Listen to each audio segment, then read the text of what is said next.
temas, porque eu sou contigo. Não te assombres, porque eu sou o teu Deus. Eu te fortaleço, te ajudo e te sustento com a minha destra fiel. Isaías 41:10 faz essa sublime declaração. E, segundo os entendidos, existe na Bíblia aproximadamente 365 expressões como esta, ou uma declaração de Deus ao nosso coração, para o coração dos seus filhos, ele mostrando a cada dia e dizendo para você ao se levantar: não temas, porque eu sou contigo. O Senhor não nos deixa, não nos desampara um só momento. Ele sabe o mundo em que nós estamos vivendo, os momentos que estamos atravessando. Ele conhece todos os problemas desta vida, ele sabe. E ele sabe que os seus filhos, eles estão aqui na terra, estão aqui neste mundo. Ele declarou lá no princípio: eis que vos envio para o meio de lobos, como cordeiro para o meio de lobos, né? Então você imagina que a vida do cristão não é uma vida isenta de problemas, de dificuldades, não. Porque imagine o que é que pode fazer um cordeiro no meio de uma matilha de lobos, né? De cães. A grande vantagem é que ele declara e diz: não temas, porque eu estou contigo. Estarei contigo todos os dias, até a consumação dos séculos. É aqui que está a vitória do cristão. Então vamos caminhando de uma maneira magnífica, nesta plena confiança de que o Senhor está dizendo para mim e para você: acomoda teu coração. No mundo você vai ter aflições, você vai ter tribulação.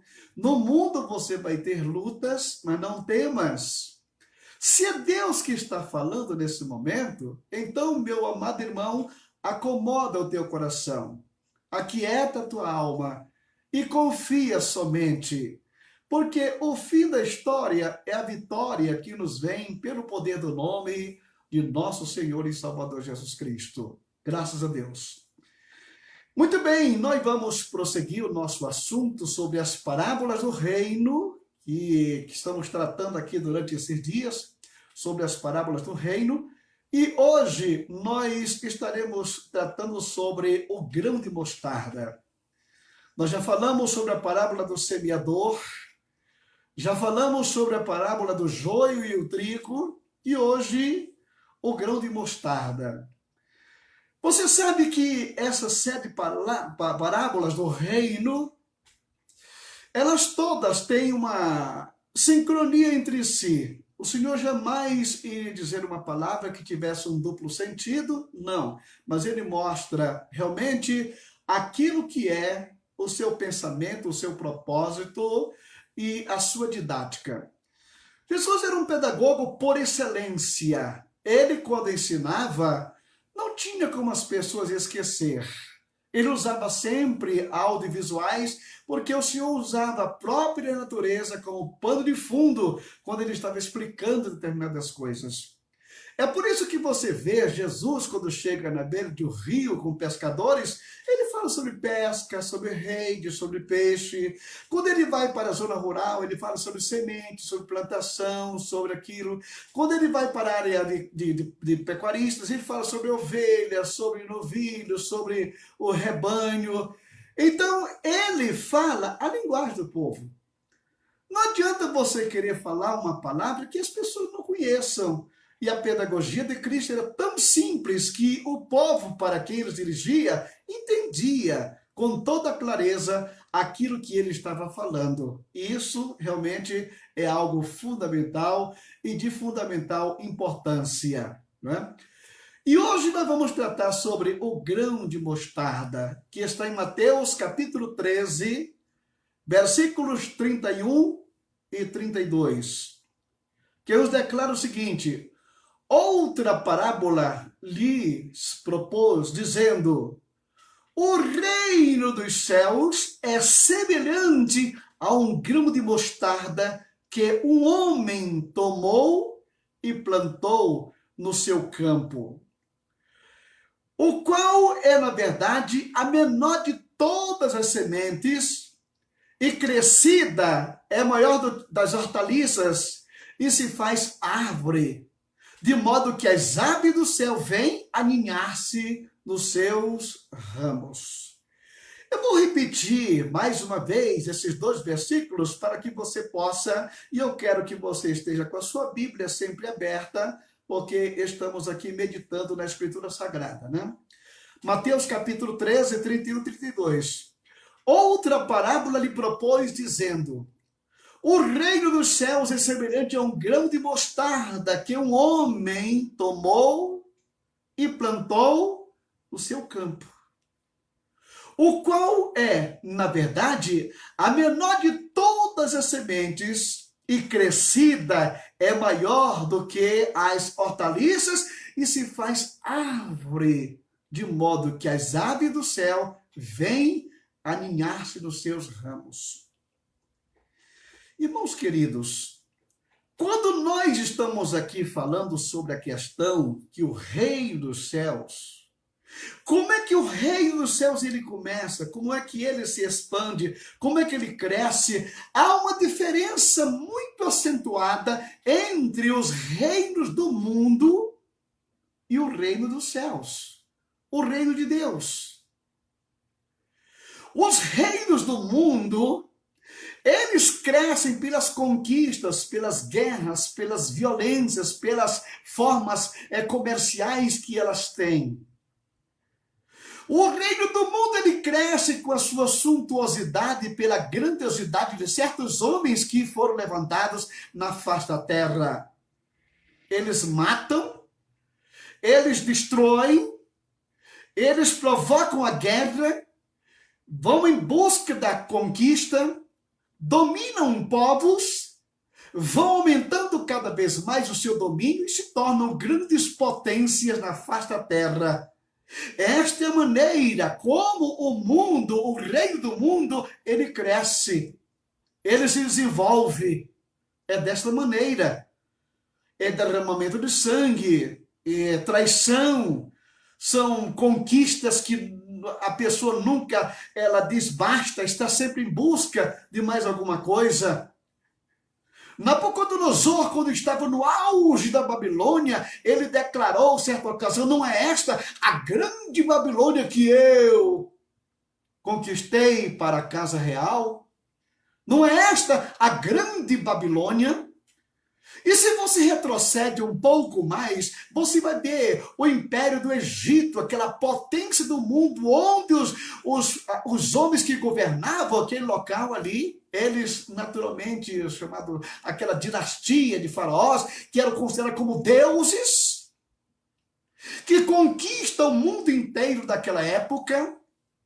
Depois você vai ver o Egito caindo sob o domínio da Síria, que torna-se outra potência pelas conquistas, pelas guerras, pelas violências. E daqui a pouco vem Nabucodonosor e conquista nesse momento a Síria e monta o seu império, o seu domínio, que mandava praticamente no mundo inteiro, naquela época. E os homens vão crescendo nesta base. Depois você vai ver que o Império Babilônico, ele cai sob o domínio medo-persa, medos e persas caem sob o domínio da Grécia, a Grécia cai sob o domínio do Império Romano. Esta é a forma dos homens crescerem, multiplicar e montar os seus reinos aqui na terra. Porém, quando nós voltamos para a Bíblia Sagrada e vamos verificar a maneira como é que o reino dos céus, ele nasce e onde é que ele chega. Então nós encontramos aqui outra parábola de propor dizendo que o reino dos céus é semelhante a um grão de mostarda, que o homem plantou no seu campo, o qual é, na verdade, a menor das sementes. Eu tenho comigo, na minha Bíblia, um envelope com grãos de mostardas. O diâmetro de um grão de mostarda, ele, no máximo, ele vai de 1 milímetro a 2 milímetros. É uma coisa insignificante. É a menor das sementes naquela época, né? Porque depois os homens foram desenvolvendo os outros tipos e você vê que, por exemplo, a semente do morango, ela é a menor semente que existe hoje. Mas só que o morango, ele é moderno, ele é resultado de mutações criadas pelo homem. Mas na época de Cristo, a menor das sementes era realmente o grão de mostarda. E é justamente esse grão de mostarda que cai na terra. Olha, ele baixa, ele se esconde, ele morre. O Senhor Jesus, quando estava, a certa ocasião, com os seus discípulos, desculpa, no capítulo 12, 24 do Evangelho de São João, ele declara o seguinte: em verdade vos digo, que se o grão de trigo caindo na terra não morrer, ele fica só. Mas se morrer, produz muito fruto. Que é este grão de trigo que tem que cair na terra e tem que morrer? Ali está se referindo justamente à pessoa de nosso Senhor Jesus Cristo, o pequeno grão de trigo que caiu na terra, morreu e produz frutos. E nós somos fruto justamente deste grão de trigo que morreu. E nós podemos observar com toda clareza, com toda daquilo que a Bíblia nos declara, que o grão que nós estamos tratando aqui agora, que é justamente a mostarda, que é a menor de todas as hortaliças, ela cresce. Começando aonde? Na terra. Ela morre, brota e começa a desenvolver a hortaliça. E diz aqui esse tipo de hortaliça que chega a um certo ponto em que dá a entender que ela deixa de ser uma hortaliça porque ela desenvolve no crescimento e alcança 3 metros de altura, ao ponto das aves do céu poderem se aninhar sobre ela. Então é justamente o que Jesus Cristo está falando aqui sobre a questão do grão de mostarda, que se iguala, que se mostra como se fosse aqui o reino dos céus, como este grão de mostarda. O grão de mostarda, ele tem uma façanha realmente muito interessante. Uma certa ocasião, lá em Mateus capítulo 17, versículo 19 e 20, os discípulos aproximaram-se de Jesus e perguntaram-lhe, em particular, por que motivo não podemos expulsá-lo?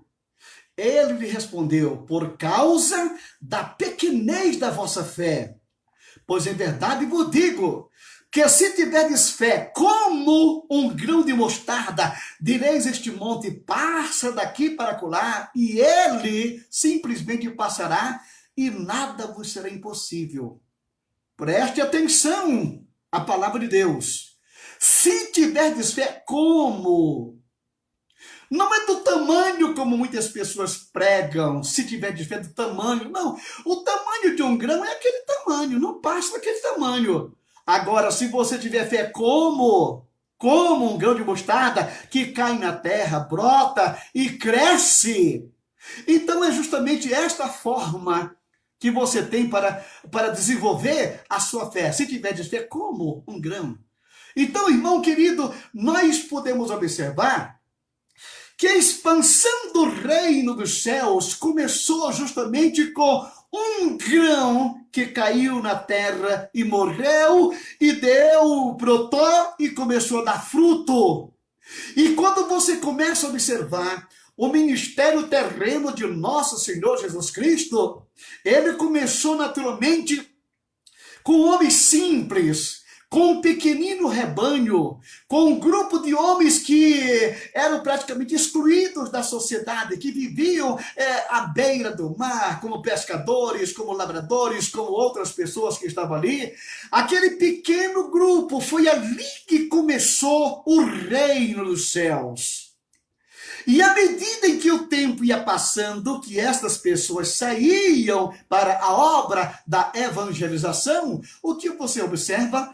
O grão de trigo caiu na terra, mas ele morreu e agora começa a produzir frutos, ele começa a crescer, ele tem essa continuidade, ele vai prosseguindo, ele vai aumentando, os discípulos começam a se espalhar, os grupos vão começando a se formar, as igrejas vão sendo plantadas, e o trabalho vai crescendo, e vai desenvolvendo cada vez mais e mais, mas diz aqui a Bíblia Sagrada, que este grão de mostarda, quando ele caiu na terra, o reino dos céus, é semelhante a um grão de mostarda que um homem plantou no seu campo, a qual, na verdade, é a menor de todas as sementes, e crescida é maior hortaliça, e se faz árvore, de modo que as aves do céu vêm ninar nos seus ramos. Aí você começa nesse momento a perguntar, pastor Jorge, a proporção desta árvore que cresce, que é justamente aquele pequeno reino que começou com uma pessoa chamada Jesus de Nazaré, com aqueles seus discípulos, e tem esse crescimento, e o reino dos céus, ele vai se expandindo, ele vai crescendo, ele vai aumentando, e agora vem as aves do céu, e fazem ninhos nos seus galhos, nos seus ramos. E a pergunta que nós temos aqui agora, mas e essas aves? O que essas aves significam? Com esses ninhos no galho desta planta que cresce e se tornou uma árvore. Irmãos, voltando um pouquinho às duas parábolas anteriores que nós já explicamos aqui para vocês, que foi a parábola do semeador, onde diz ali a Bíblia Sagrada, e ao semear, uma parte caiu à beira do caminho, e vindo as aves, e comeram. Olha só, as aves vieram e comeram. Comeram o quê? A palavra que foi lançada no solo, à beira do caminho, vieram as aves. Quem são essas aves? Nada mais é do que ação maligna contra a igreja, que procura solapar aquilo que pertence à igreja, tira do coração das pessoas o reino que está sendo implantado. Mas como foi plantado à beira do caminho, o solo rochoso, não tinha como crescer, exposto, ali vem as aves do céu. E então você vê que a ação maligna no reino, ela é incrível, incrível. Na parábola do joio e do trigo, você pode observar o que declara aqui, mas enquanto os homens dormiam, veio o inimigo dele, semeou o joio no meio do trigo e retirou-se. Veja como o reino de Deus ele pode ser minado por ação diabólica, por homens carnais, por homens inescrupulosos, por pessoas que não querem se curvar perante aquilo que é o reino de Deus. Eles procuram atrapalhar. Um vem na forma de ave, outro vem na forma de um joio, de uma mistura que começa a querer se interpor no verdadeiro cristianismo, no verdadeiro sistema da igreja. E quando você olha lá para o primeiro século, que você começa a observar que quando a igreja começou a progredir, que ela começou a crescer, que ela começou a se desenvolver, que ela começou a aparecer os falsos profetas, os falsos ensinadores foram se aninhando no galho, foram crescendo e se aninhando, fazendo seu ninho no galho, e esses animais, eles são nocivos ao verdadeiro evangelho, ao genuíno evangelho, ao grão de mostarda puro plantado pelo Senhor Jesus Cristo. E esta interferência que tem causado realmente problema no crescimento e no desenvolvimento da igreja. Porque quando você observa que vem um tiro do coração, a ave que come, a que está na beira do caminho, o outro que semeia algo similar, só para atrapalhar, para as pessoas ficarem confusas. O que é o certo? Qual é o que é correto? Será que é aquele? Será que é aquele outro? Porque cada um chega vendendo o seu produto como se fosse verdadeiro. É o que nós estamos observando aqui. Uma pausazinha.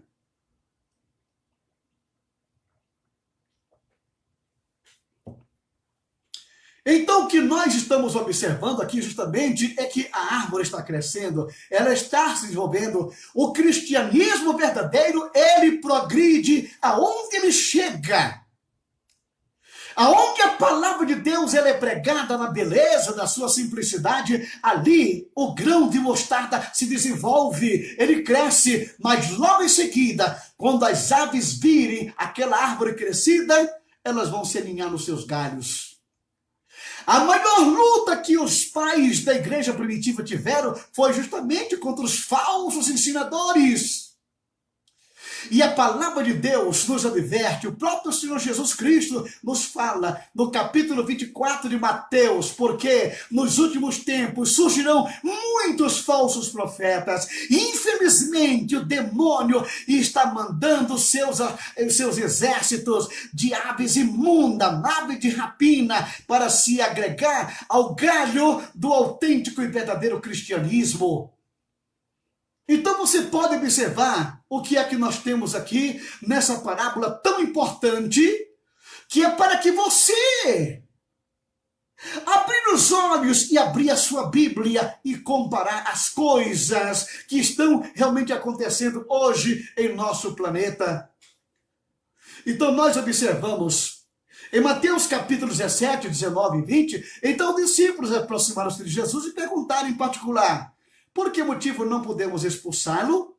Aí Jesus foi e falou: por causa da vossa pouca fé. Então você vê que a fé, ela como grão de mostarda, ela tem que se desenvolver de uma maneira acentuada, tá bom? Bom, mas prosseguindo a palavra de Deus, eu quero que você observe que no cenário do mundo existe o reino de Deus que cresce e em paralelo cresce o reino satânico, que vem para atrapalhar, para confundir, para surrapar, para tirar do coração dos incautos a autêntica e verdadeira palavra.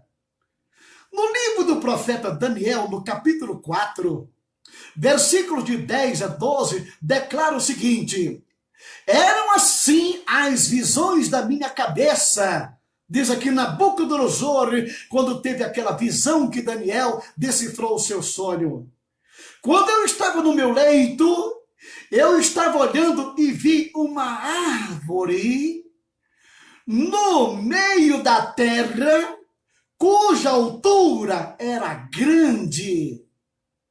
Crescia a árvore e se tornava forte, de maneira que a sua altura chegou até ao céu e era vista até os confins da terra. A sua folhagem era formosa, o seu fruto era abundante e havia nela sustento para todos. Debaixo dela, os animais do campo achavam sombra e as aves do céu faziam morada nos seus ramos e todos os seres viventes se mantinham dela. E todos os seres viventes se mantinham dela. Eu quero que você, aqui nesse momento, observe que esta visão, ela se tratava justamente da expansão do sistema babilônico em todo o globo da terra. Quando eu falo em todo o globo da terra, porque como diz aqui a Bíblia, que esta árvore, ela cresceu de uma maneira tão extraordinária que atingiu o céu, os animais, as aves vinham e se satisfaziam dela.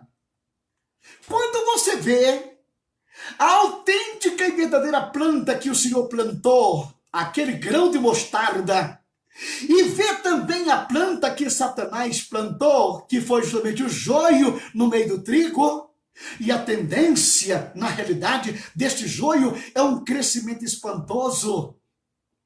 Quando você olha para o sistema implantado por Nabucodonosor, você vai ver ali o progresso da grande Babilônia. Não apenas a Babilônia comercial, mas a Babilônia idólatra. Aquela que Nabucodonosor construiu aquela estátua e mandou que todos os moradores da terra naquele tempo se curvassem perante ela. É a religião humanista.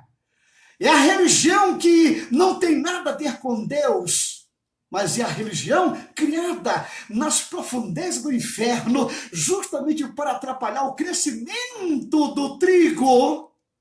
O joio está aí.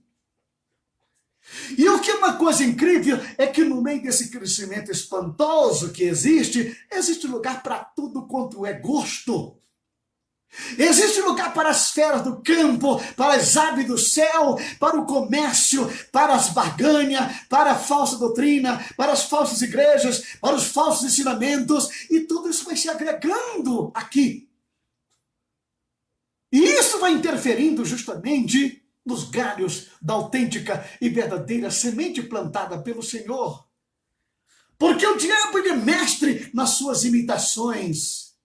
E quando você vê o Conselho Mundial de Igrejas, quando você vê os homens se reunindo numa só religião, isso tudo são coisas que estão se agregando a este movimento que infelizmente infesta o mundo, afasta as pessoas de Deus, principalmente quando se trata de idolatria. Idolatria é o pior adversário que existe para o reino de Deus na face da terra. Os homens querem ver Deus, mas entre Deus e os homens tem um tal de intercessor ou uma intercessora. Este é o problema que nós encontramos hoje em todo o mundo. Então, irmão querido, você vai vendo assim, mas enquanto isto, a igreja verdadeira, ela vai crescendo. Agora eu quero dizer para você que a igreja verdadeira, aquela que nasceu daquele grão de mostarda, que foi plantado no campo daquele homem, esta igreja, ela vai crescendo. Ela não tem bandeira, ela não tem placa, ela não tem inscrições. É uma igreja que está em todo o globo da terra, composta por homens e mulheres que já nasceram de novo, que foram resgatadas da maldição da morte e hoje servem ao seu Jesus em novidade de vida. Igreja não é aquela multidão que vai à igreja, um templo construído pela mão do homem. Graças a Deus que existem os templos onde a palavra é pregada. Mas assim como você hoje está numa igreja sadia, que prega o evangelho, que prega a palavra sadia, que prega a palavra genuína, existe aquela outra ali que prega uma filosofia, que prega um sistema idólatra, que é um sistema espiritualista, que, enfim. A fé vem pelo ouvir. A fé vem pelo ouvir. E aquilo que o homem ouve, isto ele crê. Se quem chegou primeiro na vida dele foi a fé no espiritismo, ele vai ser um excelente espírita. Se a primeira palavra que ele ouviu foi sobre o Islã, ele vai ser um excelente muçulmano. Se a primeira mensagem que ele ouviu foi da Noé, ele vai ser um excelente nessa área. Agora, a autêntica fé, ela vem pela palavra de Deus, a Escritura, a Bíblia, este livro que você tem nas mãos. A fé genuína em Deus, ela vem pelo conhecimento que você tem da Bíblia Sagrada. É por isso que você não pode e não deve abrir mão deste livro de forma nenhuma. Ainda Daniel, no capítulo 4, versículos 20 a 22, ele declara o seguinte: a árvore que viste, que cresceu e se tornou forte, cuja altura chegou ao céu, e que foi vista por toda a terra, cuja folhagem era formosa e o seu fruto abundante, e em que para todos havia sustento, debaixo da qual os animais do campo achavam sombra, em cujos ramos as aves do céu faziam a sua morada. És tu, ó rei. É você, Nabucodonosor, o principal porta-voz desse sistema. que vem para confundir justamente esta genuína palavra, a mensagem e a igreja sincera do Senhor Jesus Cristo. Você pode imaginar o que significa isto? Quando Daniel decifra isto, és tu, rei. É você que dentro do seu sistema mundial de ser, da sua grandiosidade humana, do reino do mundo, é que a humanidade se agrega, é aqui que eles têm seu comércio, é aqui que eles buscam o seu lucro, é aqui que eles buscam suas vantagens, é aqui que eles buscam praticamente o seu modo vivendes. Então, irmão querido, esse sistema se desenvolve aí, está crescendo. E vou dizer para você que o sistema que cresce em volta do grão de mostarda, ele cresce de uma maneira mais acentuada que você possa imaginar. Quando você olha para o islamismo, o crescimento extraordinário que esta religião ela tem. Quando você olha para o catolicismo, a idolatria que toma conta do planeta Terra, você vai ver na realidade a grande árvore fundada por Nabucodonosor que vem se espalhando pelos séculos a fio. És tu, ó rei, que crescestes e vieste a ser forte, a tua grandeza cresceu e chega até os céus, e o teu domínio até a extremidade da terra. Irmãos queridos, os filhos do maligno, eles são mais astutos do que os filhos da luz. É o que nos declara a palavra de Deus. Satanás, ele sabe como trabalhar. Ele tem organização, ele tem os seus assessores, ele tem, na realidade, aqueles que são seus seguidores fiéis que fazem o trabalho dele. Estão aqui hoje no Brasil, Estados Unidos, em toda parte do mundo, está aí. Igrejas que se dizem igrejas, mas que no fundo, não tem nada de igreja. Não. Nada mais, nada menos é do que o joio que cresce financeiramente, economicamente, na sua opulência, no seu mercado, na sua forma de compra e vender as coisas sagradas. Deixa, não tem problema. Tá? Daniel, no capítulo 4, versículos 29 a 31, ele declara o seguinte ainda: ao cabo de 12 meses, passeando sobre o palácio real da cidade da Babilônia, falou o rei e disse: não é esta a grande Babilônia que edifiquei para a casa real? Não é este o império espiritual, entre aspas, formado no globo da terra? Não é esta crescimento como financeiro, econômico e da sua opulência como a Babilônia,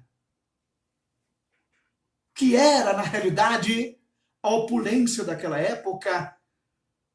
É justamente, não é esta a grande Babilônia que eu edifiquei? Irmão querido, não é só Nabucodonosor que declara isto, não. Não foi só aquele monarca. Hoje existem centenas e centenas de homens que Deus ajudou ele a crescer, mas chegou a um certo ponto, ele saiu do caminho e agora criaram verdadeiros impérios e declaram: não foi esta a denominação que eu edifiquei? Hein? O que nós estamos vendo hoje? Nabucodonosor se multiplicando praticamente em todo o globo da terra. Então diz ele aqui: com o meu grandioso poder e para a glória da minha majestade. É o humanismo. É justamente o joio que se confunde tão grandemente com o trigo, que os moços queriam colher, cortar, tirar o joio, e o dono da seara disse: não, porque se você for cortar este joio, você pode cortar também o trigo. Deixa isto para a consumação dos séculos.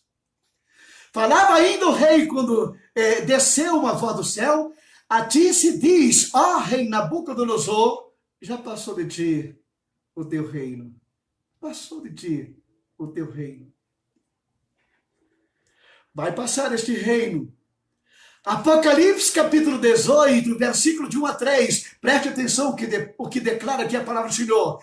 Depois destas coisas, eu vi descer do céu outro anjo que tinha grande autoridade, e a terra se iluminou com a sua glória. Então exclamou com potente voz, dizendo: caiu, caiu a grande Babilônia e tornou-se morada de demônios, covil de toda espécie de espíritos imundos, esconderijo de todo gênero de ave imunda e detestável. Olha aqui as aves, mais uma vez, que se aninharam desses galhos. Pois todas as nações têm bebido do vinho do furor da sua prostituição, e com ela se prostituíram os reis da terra. Também, os mercadores da terra se enriqueceram à custa da sua luxúria. O mercado da fé, o mercado da religião, tem enriquecido tanta gente. Tem tirado tanta gente da miséria e da pobreza. O pecado da simonia está hoje na flor da pele. Simonia, a venda de coisas sagradas. Mas diz aqui, pois todas as nações têm bebido do vinho do furor da sua prostituição. Prostituição aqui é idolatria, é misturar o sagrado com o profano, e com ela se prostituíram os reis da terra. Também os mercadores da terra se enriqueceram à custa da sua luxúria. Caiu. Muito em breve nós vamos ouvir o brado deste anjo declarar: caiu, caiu a grande Babilônia. Esse sistema que tenta sufocar a igreja verdadeira, que tenta sufocar o pequeno grão de mostarda, mas o grão de mostarda está aí na sua penumbra, crescendo, simples, sem alarde. Ainda em Daniel capítulo 2, versículos 34 e 35, declara: quando estavas olhando, uma pedra foi cortada sem auxílio de mão e feriu a estátua nos pés de ferro e de barro e esmiuçou. Uma pedra caiu no pé daquela estátua que tinha a cabeça de ouro, o Império Babilônico, o peito de prata, ali está o império de bronze, está ali os Medos e Persa, o bronze, a Grécia, as pernas, está ali o Império Romano. Esses impérios do mundo vão ruir quando aquela pedra for lançada sem auxílio de mão. E diz aqui a Bíblia: quando estavas olhando, uma pedra foi cortada sem auxílio de mão e feriu a estátua nos pés de ferro e de barro e esmiuçou. Então, foi juntamente esmiuçado o ferro, o barro, o bronze, a prata, o ouro, os quais se fizeram como a palha da eira no estio, e o vento levou, e deles não se viam mais vestígios. Irmão querido, toda essa parafernália criada pelas potestades infernais que dominam os impérios deste mundo, isto tudo vai ruir. Porque a conclusão aqui do capítulo 2, 35 é: mas a pedra que é Jesus, a pedra que feriu a estátua, se tornou em grande montanha que encheu toda a terra. Encheu toda a terra. A conquista de Cristo e da sua igreja, irmão, isto aqui já está marcado de uma maneira espetacular, de uma maneira grandiosa. Deixa os homens continuar praticando a sua atrocidade, buscando a sua grandiosidade, fazendo aquilo que eles bem entendem, mas o fim de tudo isto se aproxima. Porque o grão de mostarda está aí. Ele vai se afiando cada vez mais no meio desta situação. Os autênticos e verdadeiros servos e servas do Senhor estão por aí. Não tem alarde, não tem gritaria, não, vão desenvolvendo. Aí quando nós chegamos aqui no capítulo 11 e o versículo 15 do livro do Apocalipse, olha só, olha este brado.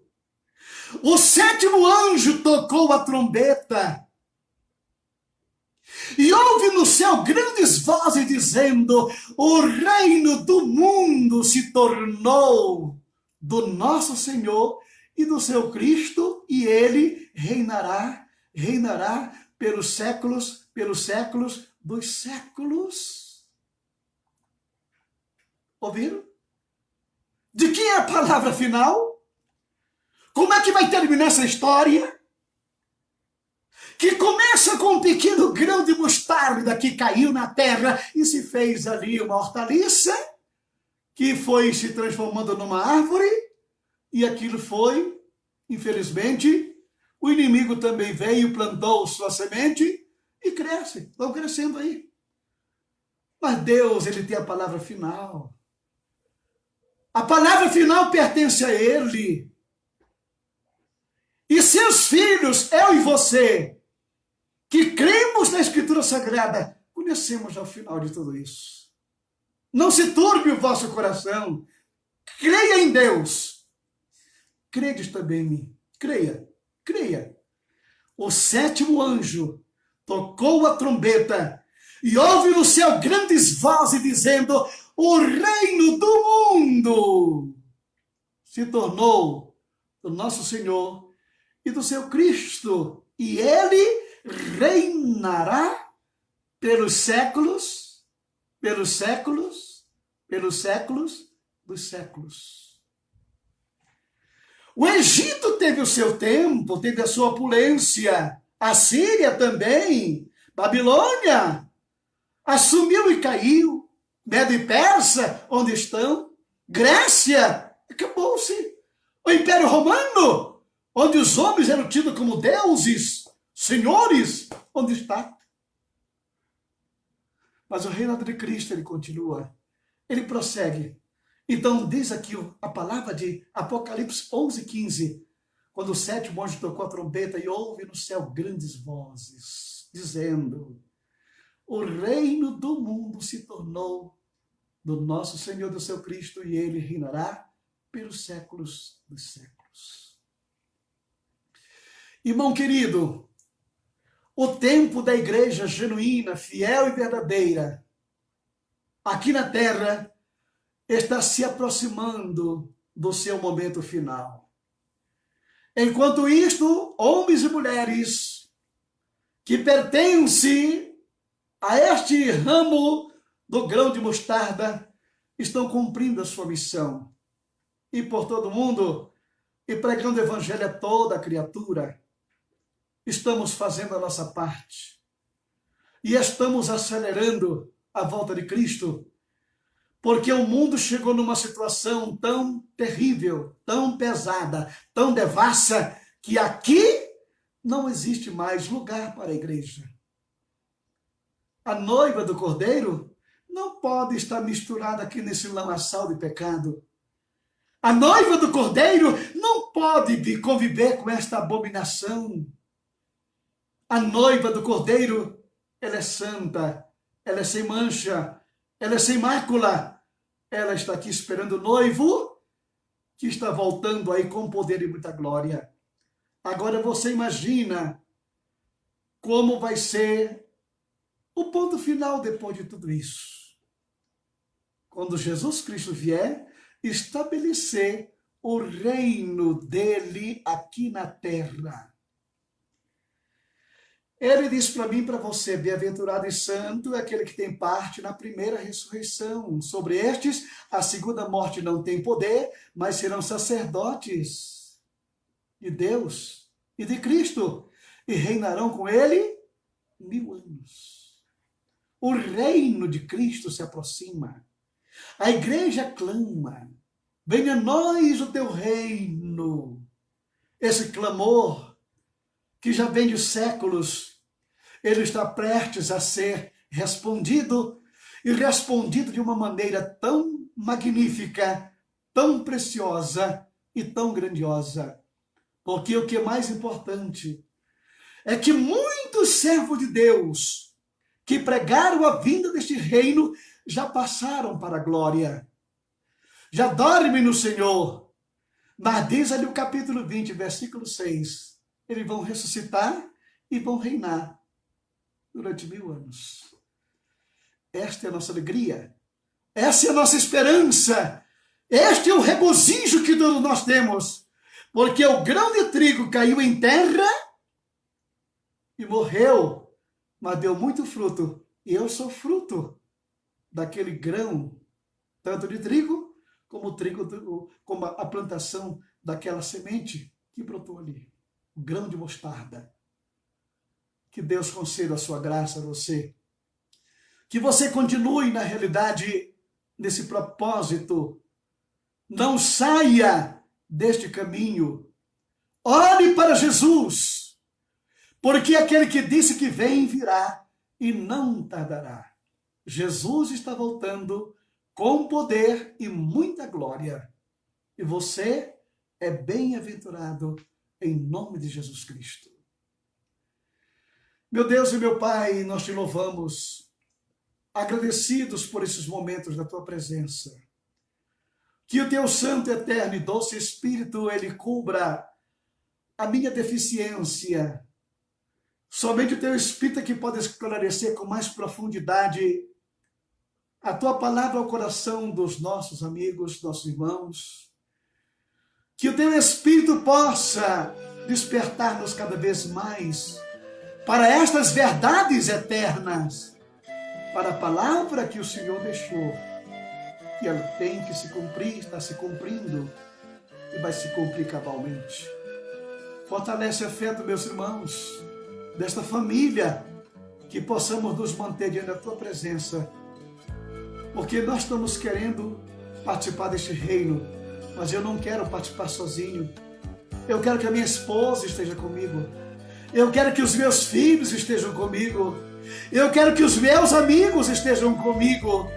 Eu quero que todos aqueles que te aceitaram como Salvador estejamos todos juntos na glória eterna. Nos ajuda a confiar plenamente no Senhor. Em nome de Jesus.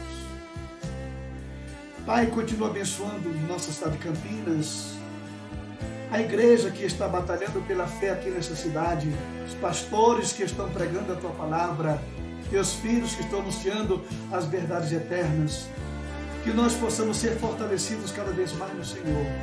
Continua suprindo a necessidade do teu povo, guardando, livrando de todo tipo de epidemia, de todo problema que está atingindo hoje a humanidade. Eu te peço nesse momento pela irmã Lúcia Helena, que hoje ela fez aquela cirurgia na sua coluna, Senhor. Recupera a tua filha.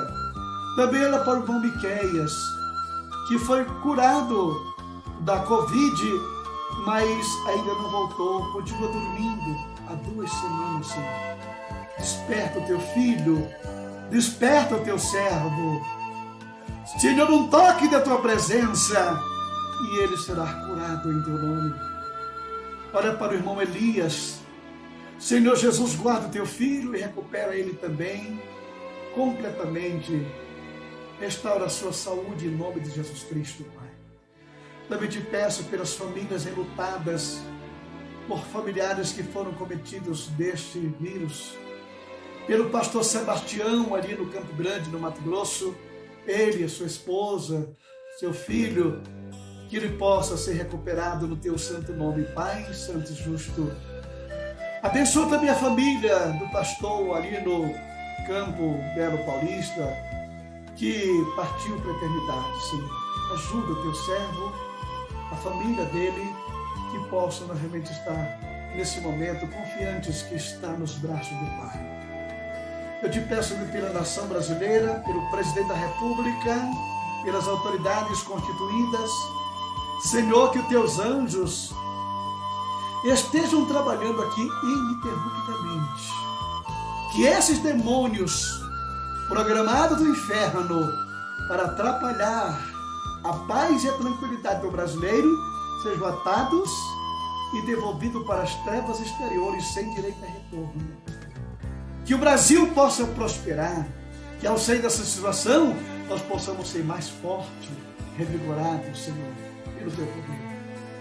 Abençoa o nosso Instituto Bíblico de Campinas, os alunos da escola estão se preparando para a vida ministerial, estão estudando suas matérias. Deus, que a tua bênção esteja sobre a vida de cada um deles, das suas famílias, dos seus projetos, dos seus planos. Usa cada um nas tuas mãos com poder e glória. É o que eu te peço nesse momento, em nome de Jesus. Abençoe também a minha casa, meus filhos e netos. Abençoa a nossa família, Senhor, no nome de Jesus. E a graça de nosso Senhor Jesus Cristo, o amor de Deus, nosso Pai, a comunhão e a consolação do Espírito Santo seja com todo o povo de Deus, agora e sempre. Amém e amém. Deus te abençoe.